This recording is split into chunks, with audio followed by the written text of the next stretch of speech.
ऐसी क्या बात है कि ट्विटर के को founder and CEO Jack Dorsey अपने सीईओ पद से इस्तीफा दे दिया? वह कौन सा कारण था कि ट्विटर जैसी महान कंपनी मात्र 37 साल के युवक पराग अग्रवाल को अपना सीईओ चुन लिया? पराग अग्रवाल में ऐसी क्या खास बात थी कि ट्विटर ने इसे ही अपना सीईओ चुना?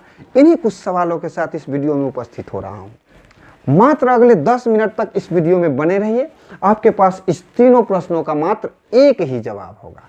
प्रश्न तो मेरा है, लेकिन जवाब आपके पास होगा। पराग अग्रवाल के सीईओ चुने जाने की इस पूरी कहानी के बाद मेरे इन तीनों प्रश्नों का जवाब आपके पास होगा।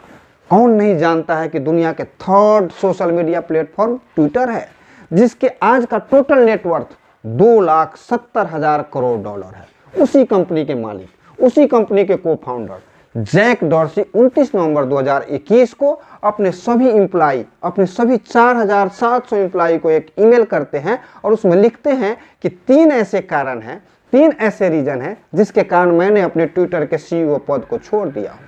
3 ऐसे रीजन हैं जिसके कारण मैं पराग अग्रवाल को ही ट्विटर के सीईओ पद पर नियुक्त किया हूं। ट्विटर के सीईओ जैक डॉर्सी अपने पद को छोड़ने का अपने ईमेल में पहला कारण लिखते हैं कि I believe the company is ready to move on from its founder.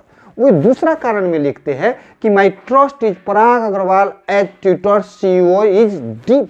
और तीसरा कारण में लिखते हैं कि his work over the past 10 years has been transformable. I am deeply grateful for his skill, heart and soul. It is his time to leave.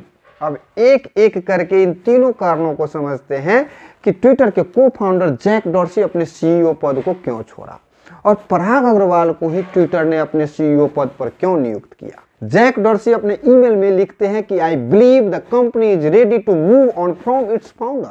मतलब उन्हें विश्वास है कि उसकी कंपनी इस लायक हो गई है, इस काबिल हो गई है कि अब जैक डॉर्सी को ट्विटर के सीईओ पद पर बने रहने की कोई जरूरत नहीं है। गौर कीजिएगा, जैक डॉर्सी को अपने कंपनी पर बिलीव है, विश्वास है और सफलता के शिखर पर पहुंचने के लिए विश्वास सबसे मजबूत कड़ी का काम करता है। आइए अब दूसरा कारण को समझते हैं। जैक डॉर्सी लिखते हैं कि my trust in Parag Agrawal Twitter CEO in deep.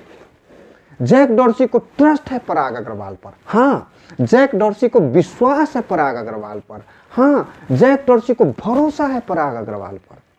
दोस्तों, ये जो शब्द है ना, ट्रस्ट, भरोसा, ये बड़े कमाल का शब्द है। जैक डॉर्सी को इस 37 साल के युवक पर भरोसा है, ट्रस्ट है। दोस्तों, सभी रिश्ते भरोसे पर आधारित होते हैं, जैसे कि मालिक और नौकर का रिश्ता, माँ बाप और बच्चों का रिश्ता, पति पत्नी का, गुरु शिष्य का, खरीदने वाले और बेचने वाले का, ग्राहक और सेल्समैन, सारे के सारे रिश्ते भरोसे पर टिके होते हैं, ट्रस्ट पर टिके होते हैं। जरा विचार कीजिए, बिना निष्ठा और ईमानदारी के भरोसा कैसे हो सकता है? भरोसे के संकट में पड़ने का मतलब है सच्चाई को संकट में पड़ जाना। भरोसा भरोसेमंद पर ही किया जा सकता है।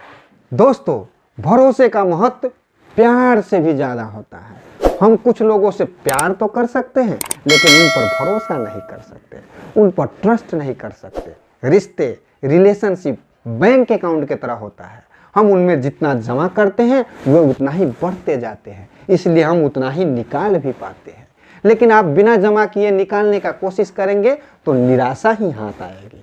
कई बार हम महसूस करते हैं कि हमने ज़्यादा न निकाल सका, लेकिन सच्चाई तो यह होता है कि हमने बहुत कम ही जमा किया होता है। दोस्तों, भरोसा, ट्रस्ट इन बातों से पैदा होता है। ये जो 5 अक्षर का शब्द है ना, ट्रस्ट, इसको पाने के लिए किसी भी व्यक्ति या कंपनी को अपने अंदर 10 गुणों को पैदा करना पड़ता है, 10 गुणों को डेवलप करना पड़ता है। यह है रिलायबिलिटी, विश्वसनीयता, इंटेग्रिटी, ईमानदारी, कैरेक्टर, चरित्र, फेयरनेस, निष्पक्षता, कॉम्पिटेंस, क्षमता, कॉन्ग्रुएंस, समता, कॉरेज, साहस, एक्सेप्टेंस, स्वीकृति, ओपननेस, खुलापन और कंसिस्टेंसी, निरंतरता। विश्वसनीयता वचनबद्धता से, कमिटमेंट से जन्म लेती है। ईमानदारी विश्वसनीयता का महत्वपूर्ण अंग है। Integrity the key ingredient to trust. चरित्र, कैरेक्टर, किसी इंसान में कितनी ही योग्यता क्यों न हो, लेकिन अगर वह चरित्रहीन है तो उस पर भरोसा, उस पर ट्रस्ट नहीं किया जा सकता है। A person may have all competence, but if he lack characters, he cannot be trusted. निष्पक्षता, न्याय और निष्ठा के भाव से जगती है। Fairness appeals to justice and integrity. Competence क्षमता, काबिलियत और सेवा की भावना से जन्म लेती है। Competence comes when a person has the ability and the attitude to serve. कथनी और करनी में समानता होनी चाहिए। अगर कोई कुछ कहता कुछ और है और करता कुछ और है तो उन पर कैसे भरोसा करेंगे, उस पर कैसे विश्वास करेंगे, उस पर कैसे यकीन करेंगे, उस पर कैसे ट्रस्ट करेंगे। करेज साहस, जिस इंसान में साहस की कमी होती है ना, वह तकलीफ में आपका साथ जरूर छोड़ देता है। A person who lakhs courage will let you down in a crisis. Acceptance स्वीकृति, in spite of our effort to improve, we need to accept each other with our pluses and minuses. सुधार के प्रयास के बावजूद हमें एक दूसरे की कमियों और खूबियों को एक हद तक कबूल करने की जरूरत है। ओपेननेस खुलापन, ओपेननेस shows a willingness to listen and share your views. खुलापन दूसरे की बात को ध्यान से सुनने और उसके विचारों के साथ साझेदारी की इच्छा को दर्शाता है।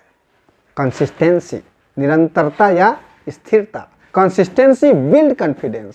स्थिरता या निरंतरता विश्वास को बढ़ाती है। स्पष्ट है कि ये 10 के 10 गुण पराग अग्रवाल में ऑलरेडी पहले से था, तब जाकर ट्विटर के सीईओ को फाउंडर जैक डॉर्सी को एक 37 साल के युवक पराग अग्रवाल पर ट्रस्ट हुआ, भरोसा हुआ, विश्वास हुआ।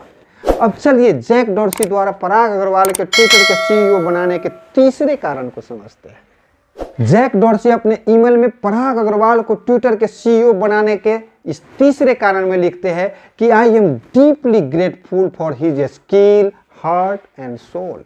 इस लाइन से स्पष्ट है कि जैक डॉर्सी पराग अग्रवाल के स्किल, हार्ट और सोल के लिए काफी एहसानमंद है, आभारी है। यहाँ ध्यान देने की बात है कि पराग अग्रवाल सिर्फ स्किल के लिए, कुशलता के लिए सीईओ नहीं बनाए गए।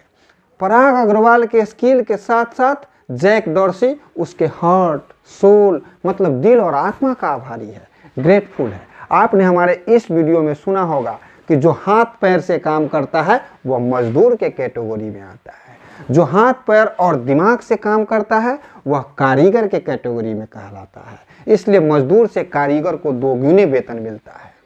लेकिन जो हाथ पैर, दिमाग और दिल से काम करता है वह कलाकार कहलाता है, जिसके काम का कोई कीमत नहीं होता है, जिसका काम अनमोल होता है। हाथ पैर, दिमाग और दिल से काम करने के उदाहरण के तौर पर ट्विटर जैसे महान कंपनी के सीईओ पराग अग्रवाल का चुना जाना ही है। आप विचार कीजिए, चूंकि पराग अग्रवाल पिछले 10 साल से ट्विटर में हार्ट एंड सोल मतलब दिल और आत्मा से काम किया है, इसलिए इसके रिजल्ट के तौर पर आज 37 वर्ष के उम्र में ही ट्विटर जैसे महान कंपनी के सीईओ चुने गए हैं। अब चलिए पराग अग्रवाल के जीवन यात्रा, लाइफ जर्नी को संक्षिप्त में बताने का कोशिश करता हूं कि कैसे इंडिया जैसे विकासशील देश के लड़का दुनिया के महानतम कंपनियों में से एक ट्विटर जैसे कंपनी का सीईओ नियुक्त हुआ। पराग अग्रवाल सन 2000 में joint entrance examination JEE entrance examination में 77वां रैंक 77वां रैंक प्राप्त किया। पराग अग्रवाल ने 2001 में इंटरनेशनल फिजिक्स ओलंपियाड में गोल्ड मेडल प्राप्त किया। 2005 में यूएस से शिफ्ट किया और स्टैनफोर्ड यूनिवर्सिटी से एमएस और पीएचडी किया। इसी दौरान इन्होंने जून 2006 से सितंबर 2006 तक माइक्रोसॉफ्ट में रिसर्च का काम किया। जून 2007 से सितंबर 2007 तक याहू में रिसर्च का काम किया। जून 2009 से सितंबर 2009 तक माइक्रोसॉफ्ट में फिर से रिसर्च का काम किया और जून 2010 से सितंबर 2010 तक AT&T हैविस कंपनी में रिसर्च का काम किया। फिर 2011 में पराग अग्रवाल सॉफ्टवेयर इंजीनियर के रूप में ट्विटर को ज्वाइन किया। 2007 में ट्विटर के चीफ टेक्नोलॉजी ऑफिसर CTO बन गए और 29 नवंबर 2021 को दुनिया के महानतम कंपनियों में से एक ट्विटर जैसे कंपनी के सीईओ नियुक्त हुए। मैं नमन करता हूं इस युवक को जो दुनिया के महानतम कंपनियों के सीईओ के लिस्ट में अपना नाम जोड़कर भारत का मस्तक गर्व से ऊंचा किया है। Thank you, wish you well.